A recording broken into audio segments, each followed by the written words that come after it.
Comitê do Governo recomenda a volta do horário de verão. Ministro do STF, Alexandre de Moraes, dá 24 horas para a Rede X indicar um representante no Brasil. Operação com a ajuda de outros países tirou 675 sites piratas do ar. Assédio e estelionato são os crimes mais comuns praticados no Congresso Nacional. Líder do Hezbollah promete vingança aos novos ataques feitos pelas tropas de Israel ao Líbano. Parlamento Europeu reconhece o opositor Edmundo González como o presidente eleito da Venezuela. Anvisa dá autorização para que a vacina contra a Covid seja atualizada para combater todos os tipos de vírus da doença. E para quem procura atividade física, não faltam opções que incluem até aulas de beisebol. É agora no Jornal das 22.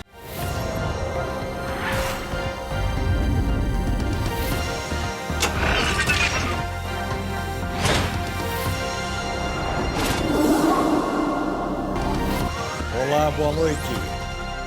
Depois de retorno relâmpago, a rede social X acatou a ordem judicial e voltou a parar de funcionar no Brasil.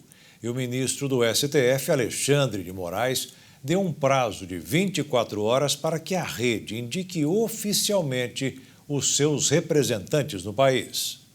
André Zonaro, Jaqueta e Sérgio Rosenthal foram indicados nos autos como responsáveis pela defesa da empresa do bilionário Elon Musk nos processos contra a rede social na Justiça brasileira.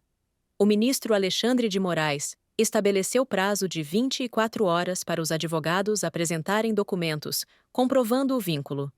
De acordo com o ministro, o X não forneceu nenhuma comprovação do retorno das atividades da empresa, nem tampouco da regularidade da constituição de seus novos representantes legais, ou mesmo de seus novos advogados. A ausência de um representante legal no Brasil foi um dos motivos apontados por Alexandre de Moraes na decisão de suspender a rede social no país. Nesta quinta-feira, Moraes determinou que o X, em âmbito nacional e internacional, suspenda o uso de servidores em nuvem que foram capazes de retornar o uso da rede social no país sob pena de multa diária no valor de R$ 5 milhões. Também que a Agência Nacional de Telecomunicações adote, imediatamente, todas as providências necessárias à concretização e manutenção da suspensão. Segundo o ministro Alexandre de Moraes, não restam dúvidas de que a plataforma, sobretudo seu maior acionista, Elon Musk, pretende desrespeitar o poder judiciário brasileiro em uma estratégia utilizada para desobedecer a ordem judicial. O magistrado, assim, entendeu que, após parecer da Anatel, houve tentativa do ex-Twitter de desrespeitar a decisão já referendada pela primeira turma do Supremo Tribunal Federal. O acesso à rede social X foi possível após uma atualização operacional realizada pela empresa que trocou o endereço eletrônico que foi bloqueado e passou a hospedá-lo nos servidores da Cloudflare, empresa norte-americana especializada na segurança de sites. Com isso, os mecanismos adotados para o bloqueio da rede social não conseguiram impedir o acesso. A rede está suspensa desde o início de setembro, por determinação do ministro do Supremo Tribunal Federal, Alexandre de Moraes.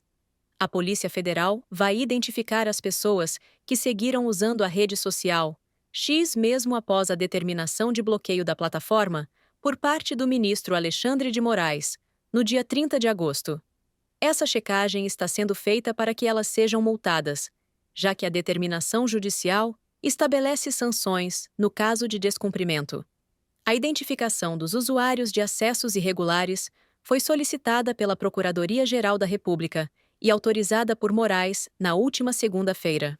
Quase 700 sites piratas foram tirados do ar hoje no Brasil e na Argentina. Várias pessoas também foram presas. A ação faz parte da 7ª fase da Operação 404, organizada pelo Ministério da Justiça e Segurança Pública, em colaboração com outros órgãos internacionais, a fim de combater a violação dos direitos autorais. Segundo as informações divulgadas pelo Ministério, 675 sites e 14 aplicativos de streaming ilegal foram retirados do ar. 8 pessoas foram presas e 30 mandados de busca e apreensão foram cumpridos em 9 estados do país. Dos 8 suspeitos, 5 foram presos no Brasil e 3 na Argentina. Entre os que foram presos no Brasil, apenas um tinha mandado de prisão preventiva. Os outros 4 foram detidos em flagrante. A mobilização internacional contou com a colaboração de órgãos de 5 países e até mesmo da Premier League, o campeonato de futebol da Inglaterra, que também ajudou nas investigações.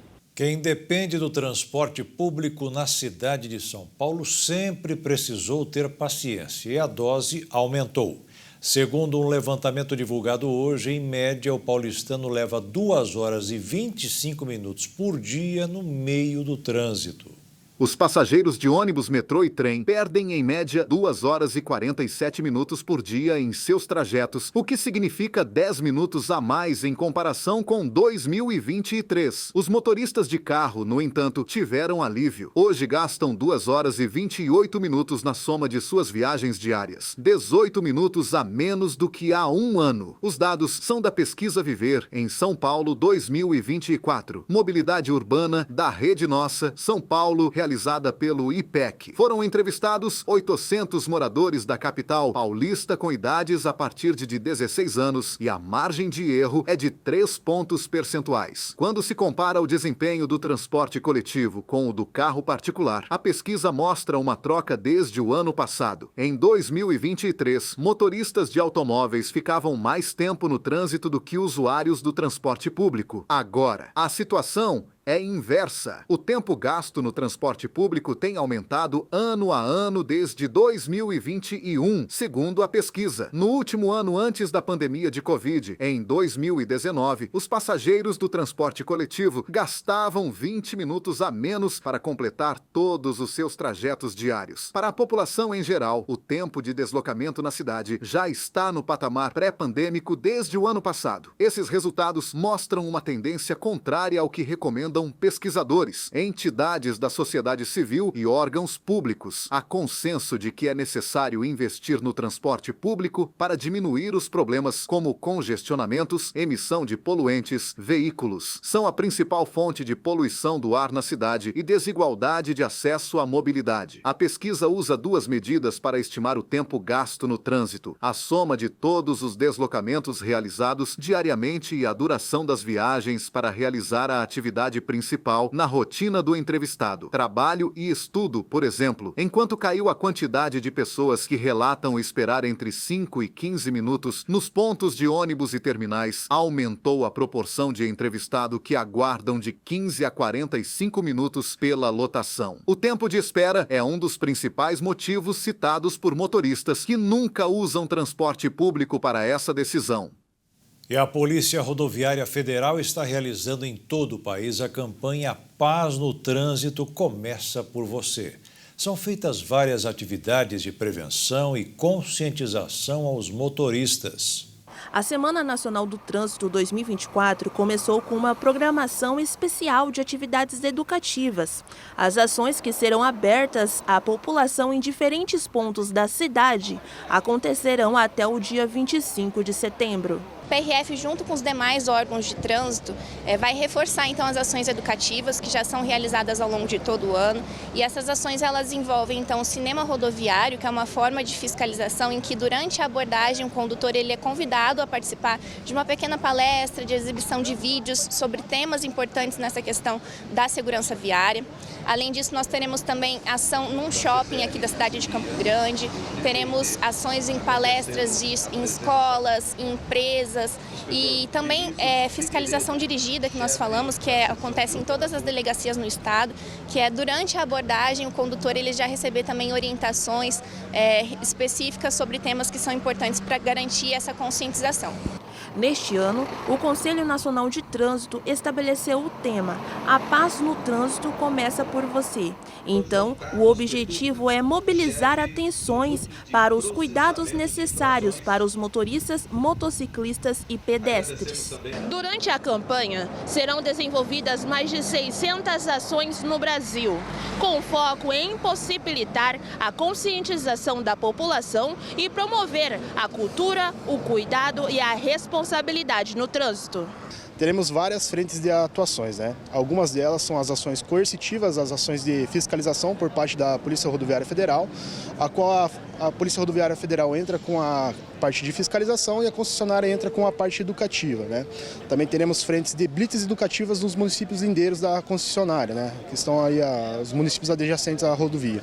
Então a gente teremos algumas equipes realizando as instruções educativas de como se portar no trânsito, se beber não dirigir, né? Se não usar o celular ao conduzir o veículo, né? Usar o cinto de segurança fivelado corretamente. Também teremos frentes de atuações nas rodoviárias também para garantir que os passageiros usem o cinto de segurança também no transporte rodoviário, né? Também teremos as divulgações de mensagens educativas nos nossos painéis de mensagens, né? Teremos a entrega de panfletos educativos com as orientações também para os clientes, como se portarem na rodovia também. E veja a seguir: Comitê do Governo recomenda a volta do horário de verão e o assédio e estelionato são os crimes mais comuns praticados no Senado brasileiro.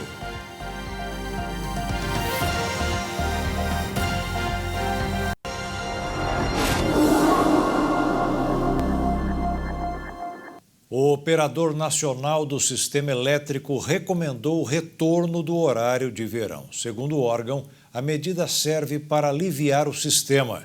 O presidente Luiz Inácio Lula da Silva defendeu a avaliação sobre a volta.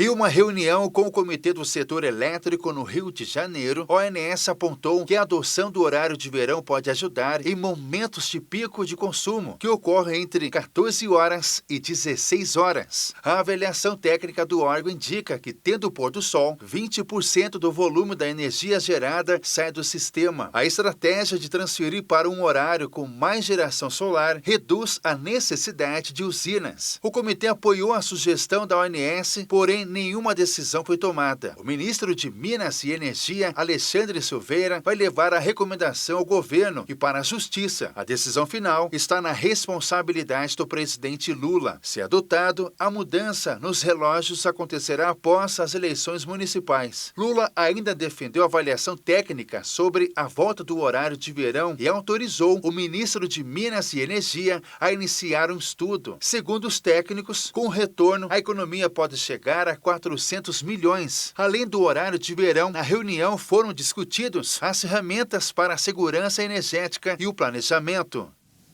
O estelionato, o assédio e as fraudes eletrônicas fazem parte da lista de crimes mais registrados dentro do Senado Federal. De acordo com os dados da Polícia Legislativa, foram mais de 1.000 ocorrências registradas apenas no ano passado. O Senado, uma das casas do Congresso Nacional, com a função de legislar e fiscalizar as ações do governo federal, também opera delitos. De acordo com as informações da Polícia Legislativa do Senado, a casa registrou no ano passado mais de 1.200 ocorrências dentro do Congresso, sendo crimes contra a honra de parlamentares nas redes, fraudes eletrônicas, falsa identidade por meios digitais, invasão de dispositivos informáticos, assédio e violências de gênero. Inclusive, o estelionato é o crime que mais cresceu na cidade de São Paulo, segundo uma pesquisa do INSPER. A Delegacia do Senado é responsável pela investigação desses crimes que acontecem nas dependências da casa, permitindo que os cidadãos registrem denúncias, além de investigar delitos que envolvam bens e interesses do próprio Senado Federal. O ex-governador do Mato Grosso, Moisés Feltrin, que ficou apenas 33 dias no cargo, vai passar a receber pensão vitalícia. 33 anos atrás, ele assumiu o comando do estado, porque o governador e o vice tiveram que se afastar por causa da Covid. Agora, o Supremo Tribunal Federal decidiu que ele é considerado um ex-governador, com direito ao salário de R$30 mil por mês, sem contar o pagamento dos atrasados.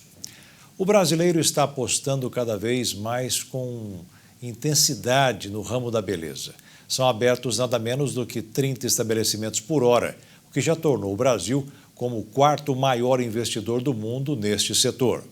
São mais de 170 mil pequenos negócios do ramo da beleza abertos no Brasil, no período de janeiro a setembro de 2024. O crescimento deste segmento no país o consolidou como o quarto maior mercado do mundo, ficando atrás apenas dos Estados Unidos, China e Japão. Segundo dados divulgados pelo Sebrae, o número representa uma média de aproximadamente 700 novos estabelecimentos por dia, ou quase 30 por hora, entre microempreendedores individuais, microempresas e empresas de pequeno porte. A área do setor que apresentou o maior crescimento foi a da beleza especializada, dando destaque a barbearias, clínicas de depilação a laser, transplante capilar, manicure e pedicure, entre outros serviços focados na imagem do cliente. Analistas chamaram a atenção também para a demanda deste tipo de serviço entre pessoas nascidas no período de 1995 a 2010, conhecidas também como a geração Z. Os números mostraram que jovens nascidos nessa época estão mais dispostos a gastar uma maior parcela do orçamento com produtos que melhorem a estética. Essa forte tendência voltada para o autocuidado, autoconhecimento e identificação do estilo que expresse a identidade de cada consumidor é a preocupação dos empresários e a busca dos próprios clientes. Cabe agora se debruçar cada vez mais sobre a beleza personalizada, envolvida com responsabilidade social e ambiental, sustentabilidade dos produtos e um excelente atendimento ao cliente, para que o resultado seja de mais consumidores felizes e, obviamente, maiores lucros. O governo arrecadou R$201 bilhões em impostos em agosto. Foi o melhor resultado para o mês nos últimos 29 anos. No acumulado desde janeiro, o brasileiro já pagou R$1,7 trilhão. Também foi a melhor performance para o período desde o início da série histórica. Quando o balanço da Receita Federal é analisado, dá para perceber que a melhor explicação de tanto dinheiro entrar nos cofres do governo foi simplesmente o aumento de alíquotas de impostos. Um dia depois da queda da taxa de juros nos Estados Unidos e do aumento no Brasil, os negócios no mercado financeiro foram fechados com a perspectiva do que vai acontecer daqui para frente. No caso do dólar, houve uma queda de 0,7%, com a moeda cotada em R$ 5,42 para a venda. E na Bolsa de Valores, o pregão caiu 0,47% aos 133.123 pontos. Se os amantes das bebidas alcoólicas soubessem quanto ingerem de açúcar em cada copo, muitos abandonariam o vício. Segundo uma pesquisa feita pela Universidade de Londres, das pessoas que abusam na dose e foram entrevistadas, 54% disseram que reduziriam o consumo se a quantidade de carboidrato estivesse nos rótulos. A grande preocupação é com a diabetes. No Brasil, as bebidas alcoólicas também são obrigadas a apresentar este detalhe aos consumidores. Uma pesquisa da Alelo, em parceria com a Fundação Instituto de Pesquisas Econômicas, revelou que 73% dos brasileiros fazem compras em supermercados à tarde e à noite, usando o Vale Alimentação. O levantamento realizado em agosto de 2024 apontou que 42% das transações acontecem entre meio-dia e 18 horas, enquanto 31% ocorrem no período noturno, entre 18 horas e meia-noite durante os dias úteis. Segundo o estudo Perfil dos Gastos com Mercado por Período e Horário, o uso do benefício durante a semana concentra-se em dois momentos-chave: o horário do almoço, por volta do meio-dia, com 7,2% das transações, e o final do expediente por volta das 18 horas, com 12,2% das transações. Entre 16 e 19 horas, o volume de compras alcança quase 40% das transações diárias com o benefício. A pesquisa também aponta que as manhãs são menos populares durante a semana, com apenas 27% das compras realizadas entre 6 da manhã e meio-dia. E aos domingos, no entanto, o cenário se inverte, com 50% das compras sendo realizadas no período da manhã. O estudo ainda afirma que, se tratando da quantidade de vezes em que o Vale Alimentação é utilizado durante a semana, o período da tarde também lidera com 42%. Já aos domingos, 50% do trabalhador prefere ir ao supermercado nas manhãs. Segundo a pesquisa, a preferência por compras à tarde e à noite pode estar ligada à rotina dos trabalhadores brasileiros que aproveitam os intervalos do almoço e o final do expediente para abastecer suas casas. Nos fins de semana, a antecipação das compras para amanhã pode ser explicada pelo desejo de aproveitar o restante do dia para lazer e descanso. E veja a seguir: Parlamento Europeu reconhece o opositor Edmundo González como presidente eleito da Venezuela. E o líder do Hezbollah promete vingança aos novos ataques feitos pelas tropas de Israel ao Líbano.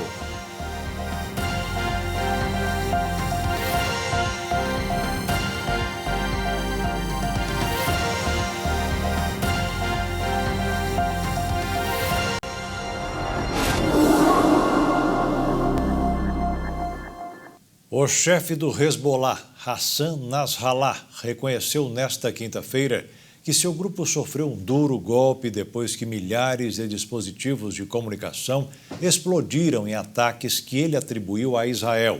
37 pessoas morreram e quase 3.000 se feriram em apenas 2 dias com os ataques. O líder do Hezbollah reconheceu que o seu grupo sofreu um golpe grande e sem precedentes depois de milhares de dispositivos, como pagers e walkie-talkies. O Hezbollah é um aliado do grupo militante palestino Hamas, que tem travado uma guerra em Gaza desde o ataque de 7 de outubro de 2023 a Israel. Durante quase um ano, o foco do poder de fogo de Israel esteve em Gaza, que é governada pelo Hamas. Hassan Nasrallah, no seu primeiro discurso desde os ataques, que mataram 37 pessoas e feriram quase 3.000 em 2 dias, adotou um tom desafiador, prometendo que Israel enfrentaria uma punição justa, devido aos ataques mortais onde os dispositivos de comunicação explodiram em todo o Líbano. Milhares de pagers foram alvo do inimigo israelita e detonados simultaneamente. Com esta operação, o inimigo ultrapassou todas as regras, leis e linhas vermelhas.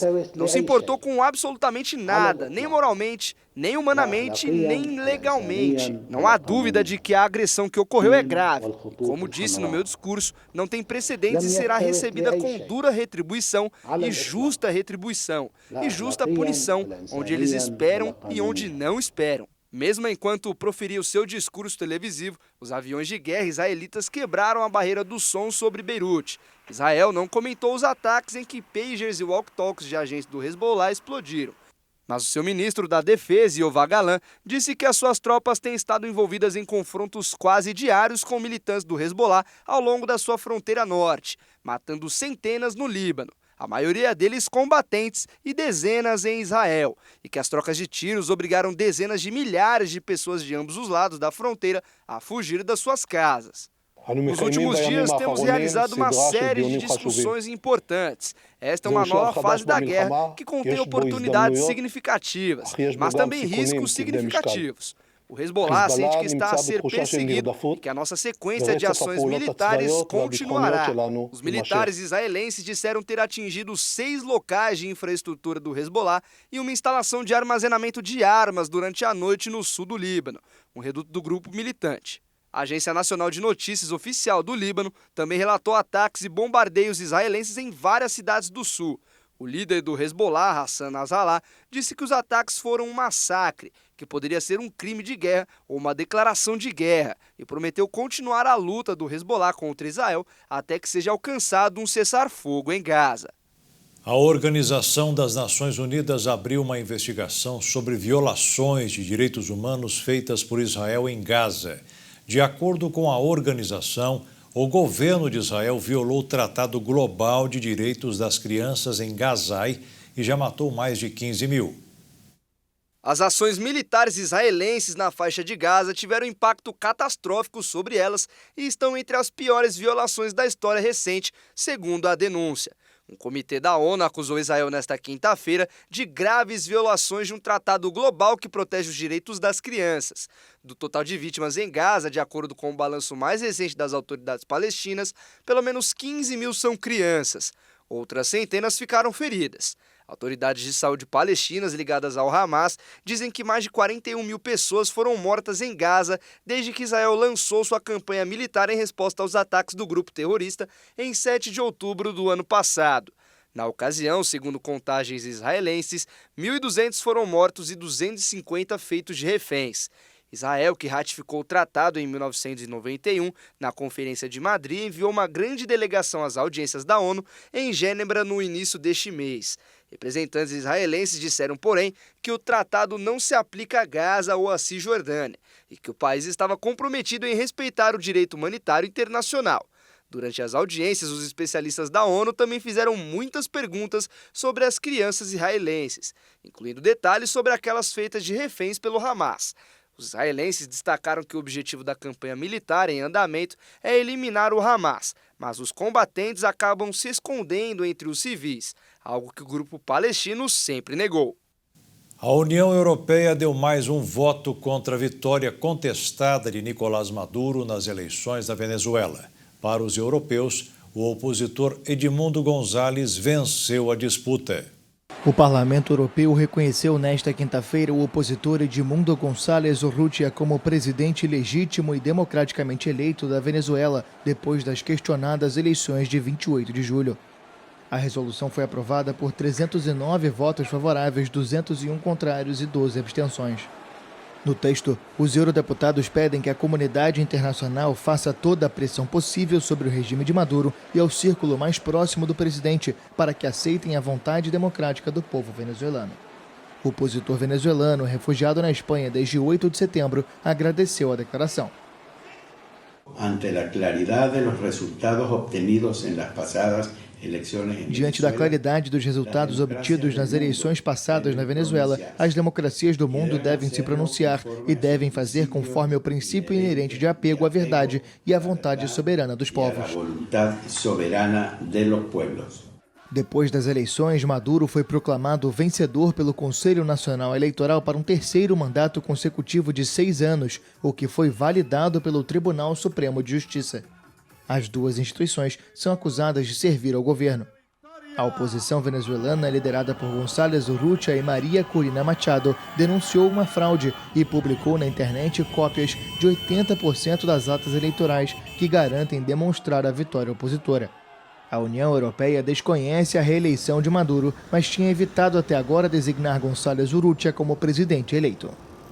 Hoje foi o último dia do Congresso Mundial de Câncer realizado em Genebra, na Suíça. E pesquisadores relataram que a pandemia de Covid e as guerras deixaram pacientes incontáveis sem acesso ao tratamento de câncer em vários países. De acordo com uma análise de Portsmouth Hospital University, mostrou que a guerra entre a Rússia e a Ucrânia já provocou um aumento de 3.600 mortes desde o início do conflito. O Banco Mundial estima que cerca de 1,2 bilhão de pessoas vivem em países definidos como frágeis ou em conflitos. Em Gaza, 10 mil pacientes com câncer não tiveram acesso aos cuidados médicos, porque os hospitais foram destruídos e mais de 100 pacientes de Gaza foram transferidos para tratamento na Jordânia. A Organização Mundial da Saúde conseguiu organizar coordenadas regionais para o monitoramento de pacientes mais vulneráveis desde o início dos conflitos. Na guerra da Ucrânia, por exemplo, oncologistas conseguiram rastrear alguns dos pacientes e acompanhá-los à distância no Egito e nos Emirados Árabes, onde 1.000 pacientes foram recebidos em julho.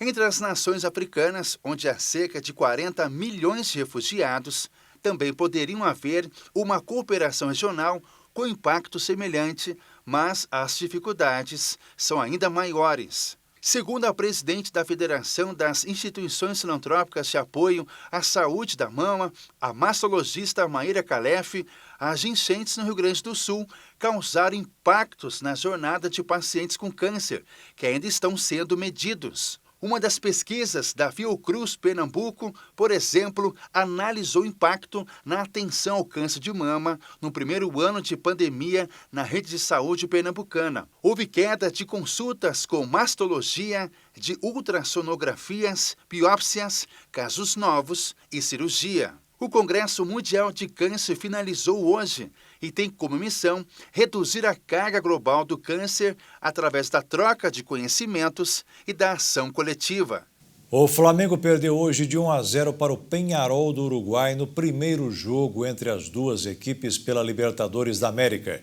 O jogo foi no Maracanã, no Rio de Janeiro. Lá fora, o clima também não foi dos melhores. 2 torcedores do Flamengo se envolveram em uma confusão com um grupo de torcedores do Peñarol na zona oeste do Rio de Janeiro, nesta quinta-feira. Um grupo de 20 torcedores do clube uruguaio estava na praia, quando 2 flamenguistas passaram de moto. Os torcedores do Peñarol começaram a provocar e os brasileiros saltaram da moto e partiram para a confusão.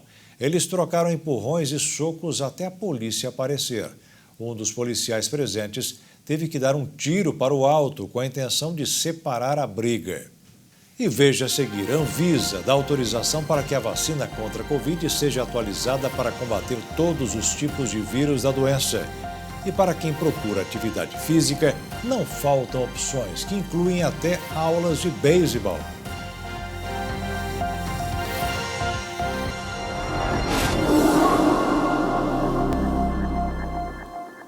As mortes por cólera aumentaram pelo mundo todo. Segundo a OMS, o número subiu para 71% no ano passado. Foram cerca de 45 países, alcançando o Oriente Médio, a Ásia e a África. De acordo com o relatório da OMS, o aumento das mortes por cólera está relacionado a conflitos e mudanças climáticas. Cada vez mais mortal em diversas partes do mundo, os números se tornam também mais significativos. O crescimento global da doença no ano passado subiu para 13% em relação a 2022 e o percentual de mortes para 71%. Cerca de 4.000 pessoas foram oficialmente relatadas como mortas por cólera em 2023. No entanto, o número de mortes pode ser maior, segundo especialistas. As estimativas é de que as mortes ultrapassaram 100.000. Apesar de ser uma doença de fácil tratamento, grandes demandas têm sobrecarregado até um sistema de saúde bem estruturados. Atualmente, há 24 países com surtos. A cólera é uma doença bacteriana infecciosa intestinal aguda e transmitida pelo consumo de água e alimentos contaminados. Ela é intensificada quando tem inundações e secas, além da própria escassez global de vacinas. O Afeganistão, a República Democrática do Congo, Etiópia, Haiti, Malawi, Moçambique, Somália e Zimbabue fazem parte da lista de países que enfrentaram os maiores surtos de 2023. No Brasil, em abril deste ano, um caso da doença foi registrado em Salvador, na Bahia. O primeiro caso de cólera em 18 anos. Mais de 4.000 municípios foram classificados com alto risco para sarampo e rubéola. No Rio de Janeiro, Amapá, Roraima e Pará, a situação é classificada como preocupante. Em 2016, a coordenadora de imunização da Organização Pan-Americana da Saúde, Flávia Cardoso, informou que o Brasil chegou a ser certificado como um país livre de sarampo, mas 3 anos depois perdeu o status com a volta da circulação do vírus da doença. E a vacina contra a Covid está sendo atualizada. O imunizante será eficiente contra todos os tipos de vírus da doença. A mudança conta com o aval da Agência Nacional de Vigilância Sanitária.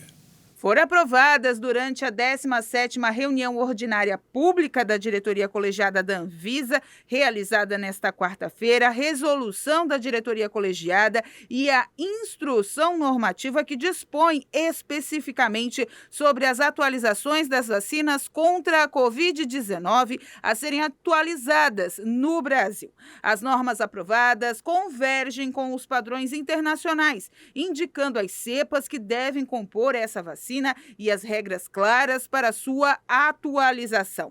O processo de regulamentação foi iniciado no final de maio deste ano e, a partir das recomendações internacionais da Coalizão Internacional das Autoridades Reguladoras de Medicamentos, as propostas normativas acabaram passando pelo período de consulta pública, que se encerrou no último dia 5 de agosto. O vírus SARS-CoV-2 continua a evoluir e a sofrer mutações que acontecem quando ele se adapta ao ambiente para sobreviver. Isso tem exigido ajustes nas vacinas contra a Covid-19, especialmente devido ao surgimento de variantes de preocupação. O objetivo da atualização da composição antígena dos imunizantes contra a Covid-19 é melhorar as respostas imunológicas induzidas pela vacina às variantes circulantes do vírus. A Organização Mundial da Saúde monitora continuamente a evolução do SARS-CoV-2 e faz recomendações globais para a composição do antígeno da vacina contra a Covid-19. Atualmente, não existe diferença aparente na circulação e na transmissão do vírus nos hemisférios norte e sul. A última declaração sobre a composição antígena das vacinas contra a Covid-19 foi publicada em 26 de abril deste ano. O estado de São Paulo registrou um aumento de casos de internação pela síndrome respiratória grave causadas pela Covid-19. No começo do segundo semestre, em julho, o estado de São Paulo teve mais de 300 hospitalizações. Em agosto, o número triplicou. A população com 60 anos ou mais foi a mais atingida. Por outro lado, houve uma queda no número de internações por gripe e pelo vírus da síndrome respiratória, que é um dos principais causadores de infecções pulmonares. O incêndio no Parque Nacional de Brasília e na Reserva Biológica chegou ao 5º dia, com a queimada já controlada. A preocupação agora é com o fogo subterrâneo e acaba ele produzindo fumaça. Até então existem 4 fontes de fogo, sendo 3 delas no Parque Nacional, que se encaminham para o fim, e uma na reserva que está mais ativa. Mesmo com a produção de fumaça, a queimada já não traz o mesmo impacto para a cidade de Brasília, que chegou a ficar encoberta por uma névoa de fuligem por 3 noites seguidas. As queimadas iniciaram no último domingo, dia 15, e se intensificaram na segunda-feira. 3 suspeitos de terem ateado fogo foram identificados pelo governo do Distrito Federal. A expectativa é de que o trabalho no local possa durar cerca de 7 dias até conter todos os focos de incêndio. Uma força-tarefa inédita no Pantanal vai auxiliar na recuperação de 500 propriedades rurais atingidas pelo fogo.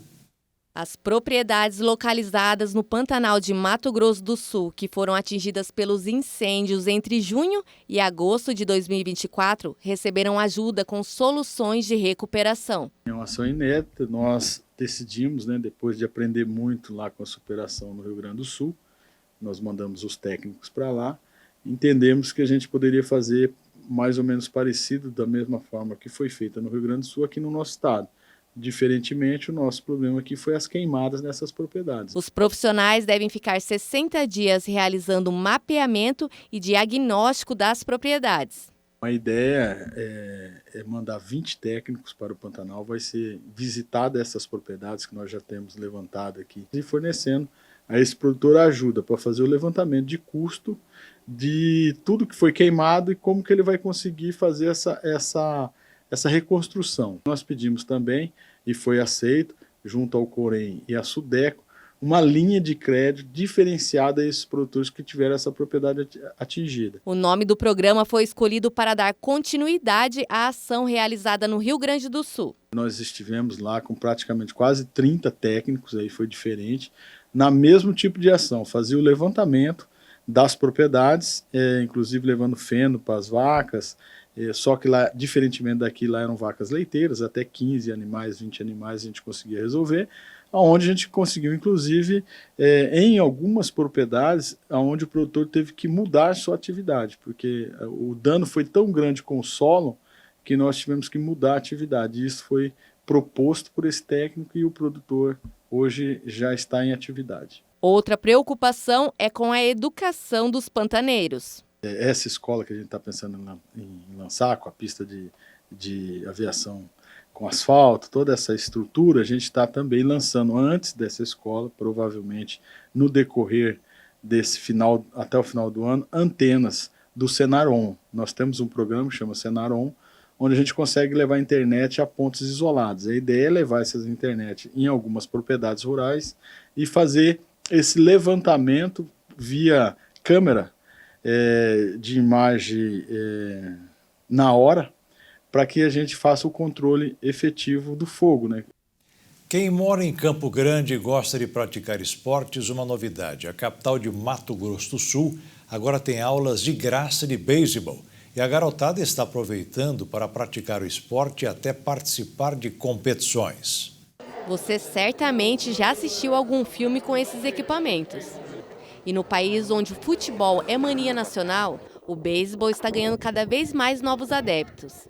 Em Campo Grande, uma associação oferece treinamentos gratuitos para quem tiver interesse no esporte. A associação ela existe formalmente desde 1982, né? Então há 42 anos que ela tem de existência, né? E sempre em prol do beisebol, do softball e também do gateball, do gateball. Nós temos os treinamentos das diversas categorias, né? Nós temos a categoria de base, de 5 a 15 anos de idade. Os treinamentos ocorrem no sábado à tarde, a partir das 14 horas, domingo pela manhã até das 8 ao meio-dia e quarta-feira à noite, né? Nós também temos o softball, que é um digamos assim, um beisebol mais voltado para o público feminino, né, para atletas femininos, e também acontece no sábado à tarde. Campo Grande sediou um torneio interestadual de beisebol, com atletas até de outros estados. Nós tivemos o campeonato da base e agora também o campeonato interestadual de beisebol adulto, né, com 5 times, 3 de Mato Grosso do Sul e 2 do interior de São Paulo, Pereira Barreto e Aliança, né? E aqui do Mato Grosso do Sul, Campo Grande, Dourados e Laranja Lima, que é ali da região de Dourados também, né? Além do treinamento gratuito, a associação também oferece os equipamentos. Vinícius é um dos atletas. Ele pratica o esporte há 15 anos e nem sonha em abandoná-lo. Eu acabei vindo para o campo por consequência de um amigo meu morar aqui perto, meu primo, né, no caso, e ele convidou para vir e eu acabei gostando também, participando com meus 10, 11 anos e estou aqui até hoje. Para Vinícius, o beisebol o ajudou em vários fatores da vida e ter disciplina foi um deles. Como eu comecei desde criança, a gente aprende várias coisas, tanto consequência dos atos que a gente faz, por exemplo, se você erra no jogo, acaba tendo as consequências de você perder. Mas tem muita coisa que a gente aprende para disciplina também, dentro do campo e dentro para fora na vida, né? As mulheres também marcam presença no esporte. Com o incentivo da família, Yukari começou a praticar a modalidade ainda criança. A minha família toda, ela cresceu aqui no beisebol, aqui em Campo Grande. Meu avô ajudou a fundar a Associação Campo Grande de Beisebol aqui de Campo Grande. Então, tá no sangue. Eu cresci aqui, meus pais jogam, meus tios, meu avô jogam.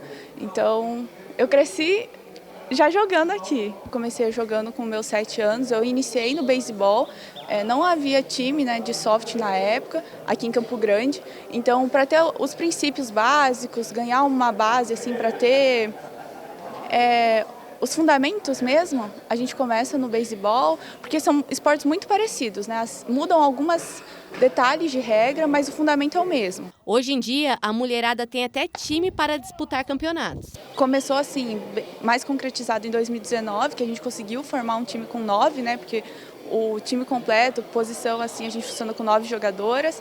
Hoje a gente tem um time adulto, mas a gente está recebendo meninas para jogar a partir de 14 anos. A associação tem mais de 100 atletas e para participar é muito fácil. E o melhor, é de graça. Só chegar aqui na Avenida Filinto Miller 2520, né, aqui na ACB, Associação Campo Grandense de Beisebol, e procurar um dos técnicos, né, que estiverem disponíveis aqui e conversar conosco e trazer as crianças para virem conhecer.